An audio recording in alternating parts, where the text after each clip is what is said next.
我跟各地的莲友报告佛教经典当中的一个公案，有一位居士，他很虔诚，也很精进用功，每天将日常生活的工作处理完了以后呢，他就练习打坐了，从不间断。有一天中午啊，他走进厨房煮饭，当一切材料都准备妥当的时候呢，忽然发现自己所准备的盐已经不够用了，如果到街上去买还得走很远很远，所以他就匆匆忙忙的跑去向邻居借1汤匙的盐，以便来应急呀。当他走到邻居家的时候啊，正巧邻居有事外出，家里也没有人在，煮菜没有盐又不行，那怎么办呢？他心里想，哎呀，盐巴是很便宜的东西吧，我拿1汤匙的盐回去应急应该没什么关系吧。于是呢，他就私自走进邻家的厨房，舀了1个小汤匙的盐巴回去了。之后他还是每天不断的精进打坐，把这件事情给忘了。经过1年以后啊，当他在打坐的时候，总觉得眼前有一片白茫茫如山的东西浮现在他眼前，每天都是如此。到底那是什么呢？他不断的思考，仔细的观察，发现这个阴影并不是别的东西，而是像山一般的盐堆啊。他一再详细的思索，终于回忆起过去曾经向邻家借盐的这个往事呢。他非常惊讶的说：啊，那人家1汤匙的盐1年未还给他，利息竟然升了这么多啊！于是他急忙向盐商买了1000斤的盐，就送到隔壁。邻居看到屋前叠了一大堆的盐，很惊讶的问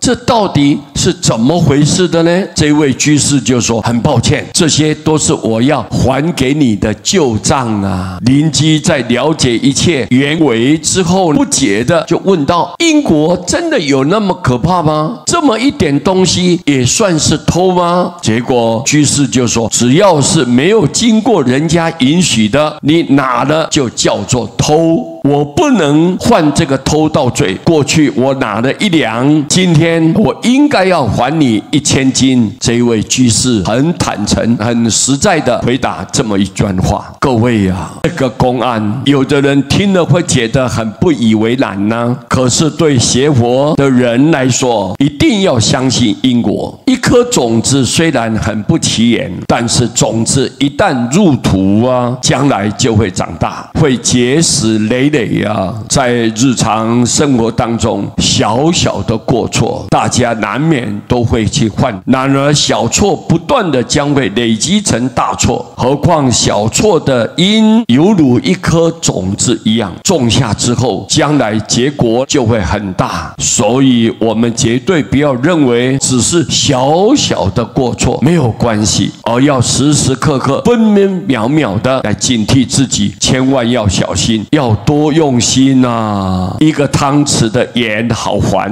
1句伤人的话，1个影响人的动作，又要如何去偿还呢？所以我们要谨慎一定要谨慎这无非都是提醒我们大家，在日常生活过程当中，对人讲话或者一个动作、一个表情，我们都要很小心、很慎重的去面对，不能随随便便的，然后藐视别人、看不起别人，不把别人看在眼里。这些无形之中，你会造无量的罪业，结了无量无边的恶缘所以我们应该要小心。南无阿弥陀佛。